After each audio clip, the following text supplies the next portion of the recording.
La procédure de divorce par consentement mutuel. Un divorce par consentement mutuel suppose tout d'abord que votre conjoint et vous-même soyez d'accord pour divorcer, mais également sur tout ce que cela implique pour votre situation patrimoniale et financière, et pour la garde de vos enfants et les pensions dues pour eux. Comment se déroule la procédure?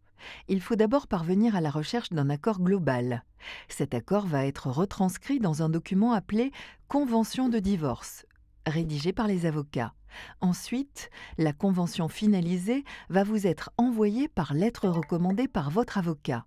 À compter de la réception de la convention, vous disposez d'un délai de réflexion de 15 jours avant de pouvoir la signer. À compter de la signature, votre avocat dispose d'un délai de 7 jours pour envoyer la convention au notaire. Après réception, le notaire a 15 jours pour enregistrer la convention de divorce, c'est-à-dire pour le sécuriser et l'officialiser entre les époux.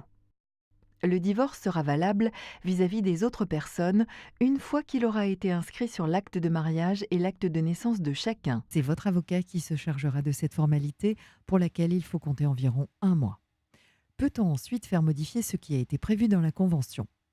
Les mesures qui concernent les époux sont définitives, sauf en ce qui concerne la prestation compensatoire lorsqu'elle est fixée sous forme de rente. Elle peut alors être réduite dans des conditions bien précises. En revanche, les mesures qui concernent les enfants sont toujours provisoires.